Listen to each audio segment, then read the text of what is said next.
back. We're back. By the way, guys, I'm featuring this person. No, it's the second episode. Don't get used to him. He's just... I'm being kidnapped against my will. He's a pretty face. That's why we got him in here. Apparently, his face sells. It's a hot box in here, by the way. We're recording one time. It's like just before 3. But we're suffering for you guys. You got a hot nigga in the car. Of course, the temperature needs to rise a bit, you know? Even let's put on the radio voice. Welcome back to another episode of Just a Guy. You know, talking about putting on voices, putting on faces, right? I wanted to chat about, the thing of, are you on your terms, or are you a production? Like a lot of people, you ever talk to somebody, right? Then you listen to them for a conversation, like for a while during a conversation, you're like, okay, you're falling through, and you're like, ay man, this person is a cookie cutter. Like they're literally a duplicate of somebody's thoughts or ideals or whatever is mainstream right now. You hear them like throw all of these like cliches around. They'll be like, oh no, this and this and this, and you're like, oh, and you're like, damn, you are a product of what is mainstream right now. And when you started that first question, I really felt like in what class I pure maths. It's like solve for X and I don't understand swimmer, but now I get it. Yeah. This one is a difficult one. I think for me, there's many things that actually affect it because the culture is influential. I feel like we all have this street culture that we came to. It's things like in terms like which one is this one? Yes, that would make me a puppet, but at the same time, there's this concept I learned about a while ago called Eurocentrism. Right? Okay. I hope I'm pronouncing it right. Yeah. He's quite Eurocentrism, yes. But the concept is basically a concept of that our thoughts and ideas are not really our own. They are passed on to us. For example, if I see a traffic light or a robot, and it's red, right? In my mind, red means stop. But somewhere else in the world, what if red means go? Yeah. It's a thought that was taught onto you. So it's things that what is the actual truth? What is abstract truth and what is actual factual truth? Yeah. So I feel like our personalities are conditioned based on that. I mean, if you look at kids, right? Like I love my nieces and nephews, right? These things are heartless. They're not heartless, they are. They're not programmed. When a kid came to me the other day and they're like, Abuti, can I please have 2 rand? And I'm like, I can your honor. Okay, can you please go into your car and get me 2 rand? Which car, sister? I cannot go low. Why don't you have a car? Like, no, I can't with kids. Guys, please, we love you kids, but no. I mean, think about it. Like, shout out to my niece. My niece's birthday yesterday. She's 6, right? There's this thing that she does when I kind of always say to her that, like, I always think she warms up to you, right? But I love the fact that she's still a kid where you come in and be like, hey, how you doing? And then she'll kind of look at you like, oh, okay. All right. And I used to, like, people would immediately want to, admonish her or scold her for that. But it dawned on me what she's doing. She's like, I see you. I acknowledge you. But I'm not quite ready to engage you right now. And we see that as bad manners. No. Nah. She's taking time to like, okay, cool, you're in my space now. I see you. And that for me reminded me of a question that hit me once. And I remember sitting, because these questions just hit me. Guys, like if you want to share the load, there's a question that came to me and said, who were you before the world got a hold of you? See, the problem is I'm the one that has to deal with these questions every single day of my life, Monday to Friday. You just get there in the morning and you're at there and you hear, who were you? And I'm like, oh, that's so deep. Let me have coffee first, bro. But like, can you remember the OG that you were before you got taught how to think? Because we all think that we think because we... Yo, man, I'm thinking about in my previous life was I was very concerned. I always say, guys, I always say, in my previous life I was a stripper. I know for a fact. Either I my driver or I was a stripper, one of the two. But I know, because the things I can't do in this life. I'm going to take this conversation and put it back on the freeway. But what I'm trying to say is, I think before the fears of life came to me, and before I became this thoughtful person, I was free. I was happy. I think happiness is also conditioned by your ability to be free, because your mind is enslaved more than your actions. Because how you perceive yourself and what you do takes a huge role on you. Yeah. The previous version of me was fearless, whether it was asking a girl out or writing a test. I wasn't scared of failure because failure was something exciting for me. But now you have a lot more to lose. I mean, think about it. Like, there's a conversation that I had with my grandfather, right? I probably was about 9, and I still remember it distinctly because he would always say these things and they'd stick, right? And I just jumped over the gate, right? And and I scratched myself on my stomach, and it made like a perfect 11. Like there's these 2 scars that are right next to each other on my stomach, right? And he literally said to me, "You've got more scars than your age, right?" Because that's the kind, right? You know, it's just like, oh, I'm more wounded than, you know. And what it was, he was commenting on the fact that I was this wild, crazy kid who would climb stuff, who would be out there. If you met me then and you know me now, you're meeting the very toned down version of me. At some point, I learned how to be fearful. I learned how to be mindful to a debilitating level of people's opinions about me. Oh, I like debilitating. Yeah, I know. It's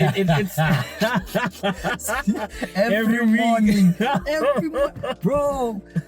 Like it's a dictionary. It's a wow. Hey, but I know. Okay. Yeah, and it really bothers me. Like I feel like there's a version of ourselves that, oh my god, like if you were totally unleashed and unhooked and unchained from your fear people's perceptions of you, what your parents even want you to be. Like for instance, there's certain things that I know that I love my mom, but there's certain things that, yo man, like if I lived the way that I really want to live, right, which is and I, don't get me wrong, so 2019 I moved back home, guys, right? Because you can be like, where is it coming from? So 2019 I stepped away from a job that I thought I was gonna do forever. I was I was in full-time ministry. Yeah, I am not involved in this thing. Whatever he's saying, and I still love. I don't know what he's saying, but okay. So I moved away from full-time ministry. I was in the church things, right? And it just wasn't enough, like in terms of just financially it wasn't sustainable, and I wanted more for my mom, right? I wanted more for me and the old lady, and it led to a 3-year journey of not being able to find work, and then COVID hit, right? But COVID for me was the best thing that ever happened, right? Because it allowed me to reset, because there's a lot of things that I needed to rethink, to unlearn and learn, right? And that's the journey right now. Like for instance, I used to be the goody two shoes. I'm like president of the goody two shoes boys. Like if there were good guys, I was the reigning president for the last 25 years. Like you can I love how he says it's like anything has changed. Like weird. Okay, yeah, but I don't know. You don't know. You don't know. You see me here at work. Okay, yeah. But what it is now is I'm on a journey of not being afraid to question. I think a lot of us also fall into that. You're afraid to ask, afraid to question. Like imagine if you question, is OG the OG that OG wants to be, or is OG the product of what life did to me, what I picked up along the way? Because it's an amazing thing. Human beings learn by mimicking. Like a baby will look at you. Like we're sponges. Yeah, we absorb everything that's around us. Yeah, because that's how babies learn languages. They listen. But it's not like you sit there in your class and you taught your kid how to write. Yeah, it's actually what I was gonna quote you. Remember I told you there was a time I did dramatic arts in high school. So when you look at a character, you literally try to put yourself in this character. I think the biggest thing why I was able to perform at the level I was able to perform in so well is because I understood one basic thing about humans, right? Human beings fear the unknown. When we see different, we panic. Yeah. Our mind blocks out different, which is why if you see someone dressed different, automatically you judge. Yeah. If you see someone speak different or listen to different music, you're like, and then you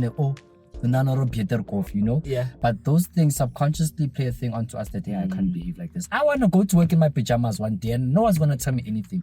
Honestly, I want that level of comfortability. Oh, your boss is going to tell you something in HR. I know, of course. But hypothetically speaking, what I'm trying to say is the level of comfortability that I want in my own character, in my own being, has to come from within without the care of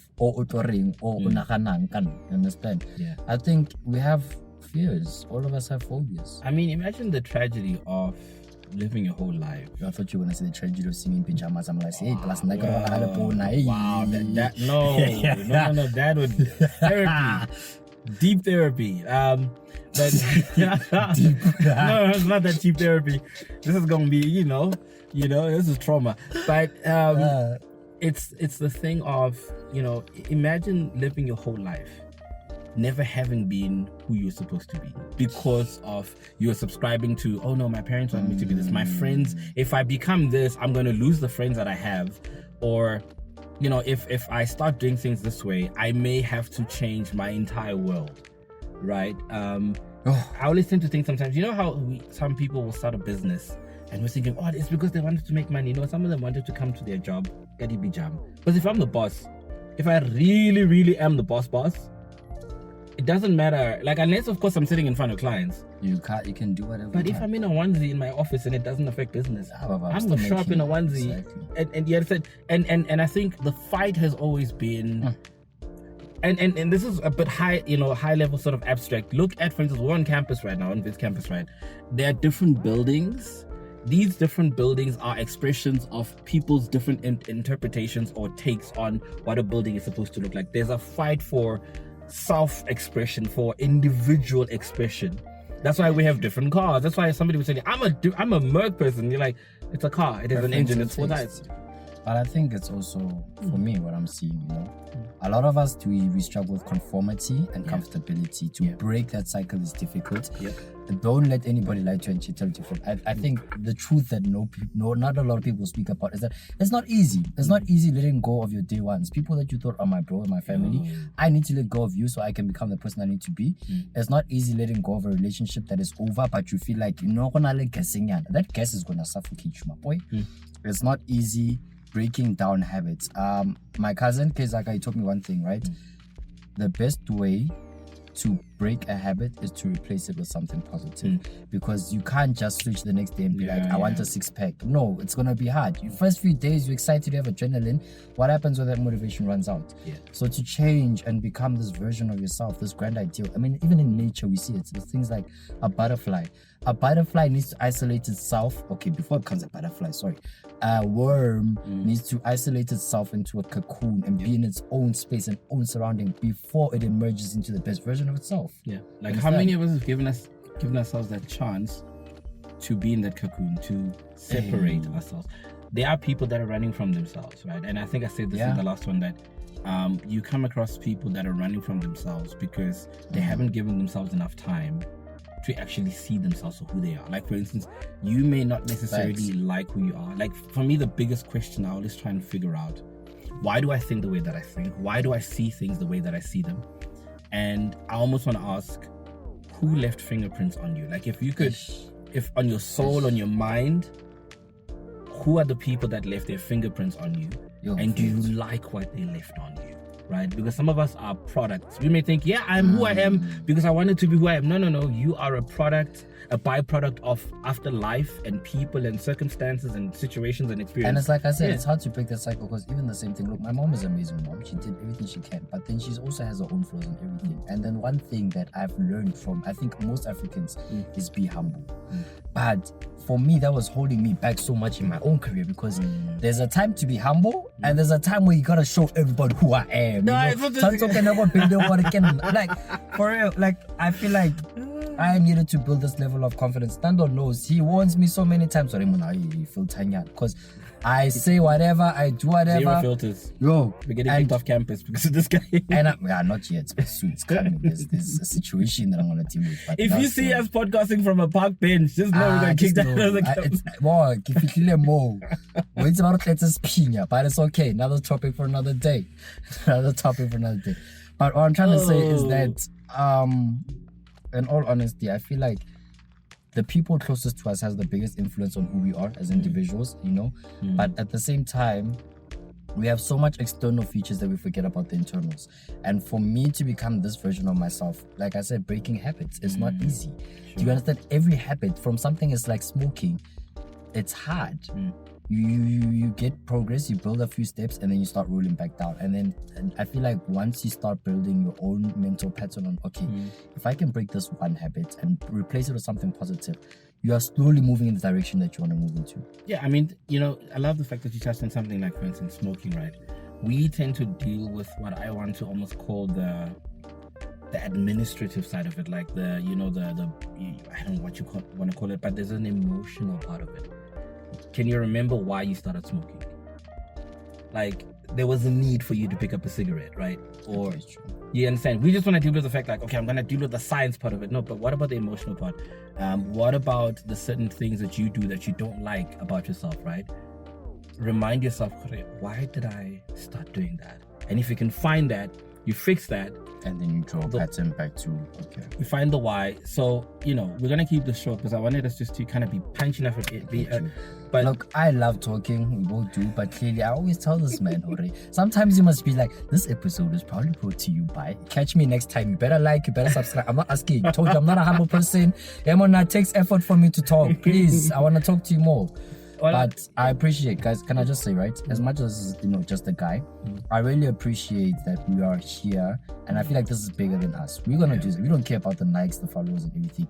We are real, authentic. We genuinely just want people to be happier. If I can speak and help somebody, with whatever it is. Absolutely. I think it's at the core, it's the ethos of this channel, which is, man, finding you, right? Becoming the highest possible expression of yourself, which is one of the biggest things for me for this channel, right?